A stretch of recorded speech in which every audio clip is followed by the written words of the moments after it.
Capítulo 6. Da Lei da Destruição. Pena de morte. Pergunta número 760. A pena de morte desaparecerá um dia da legislação humana? A pena de morte desaparecerá incontestavelmente, sua supressão marcará um progresso para a humanidade. Quando os homens estiverem mais esclarecidos, a pena de morte será completamente abolida na Terra. Os homens não terão mais necessidade de serem julgados pelos homens. Falo de um tempo que está ainda muito distante.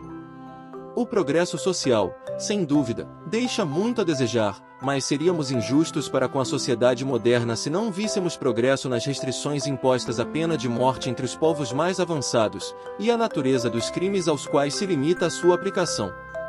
Se compararmos as garantias de que a justiça se esforça para cercar o acusado em nossos dias, a humanidade com que o trata, mesmo que seja reconhecido culpado, com o que se praticava em tempos que não vão muito longe, não poderemos deixar de perceber o caminho progressivo pelo qual a humanidade avança.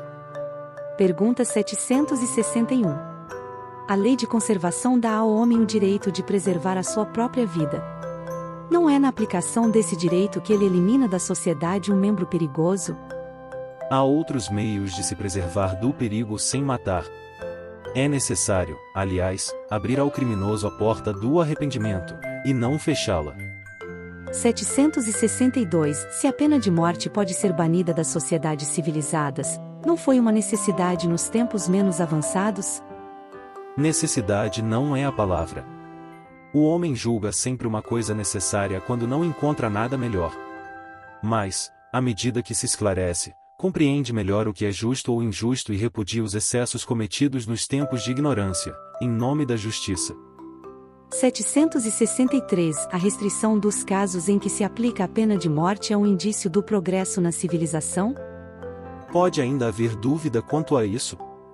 Seu espírito não se revolta ao ler o relato das carnificinas humanas que se faziam outrora em nome da justiça e, muitas vezes, em honra à divindade, das torturas que se submetiam o condenado e mesmo o acusado para arrancar-lhe, pelo excesso de sofrimento, a confissão de um crime que ele, em muitos casos, não teria cometido?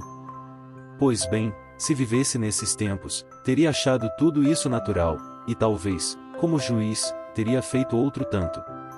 É assim que o que parece justo em uma época, parecerá bárbaro em outra. Somente as leis divinas são eternas. As leis humanas mudam com o progresso e se modificarão ainda, até que estejam em harmonia com as leis divinas.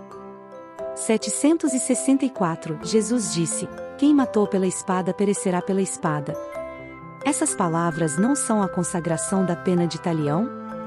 E a morte infligida ao assassino não é a aplicação dessa pena? Tenham cautela.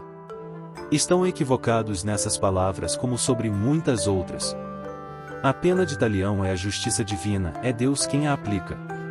Todos sofrem, a cada instante essa pena, porque são punidos naquilo em que pecam, nessa vida ou em outra. Aquele que tem feito seus semelhantes sofrerem será colocado numa posição em que sofrerá o que tiver causado. É o sentido dessas palavras de Jesus, mas ele também disse: perdoai aos vossos inimigos, e ensinou a pedir a Deus para perdoar-lhes as ofensas da mesma maneira que perdoarem, isto é, na proporção em que houverem perdoado. Compreendam bem isso. 765. O que pensar da pena de morte infligida em nome de Deus? Equivale a tomar o lugar de Deus na prática da justiça. Aqueles que agem assim mostram o quão estão longe de compreender Deus e quanto têm ainda a expiar. A pena de morte é um crime ao nome de Deus, e aqueles que a infligem são responsáveis por essas mortes.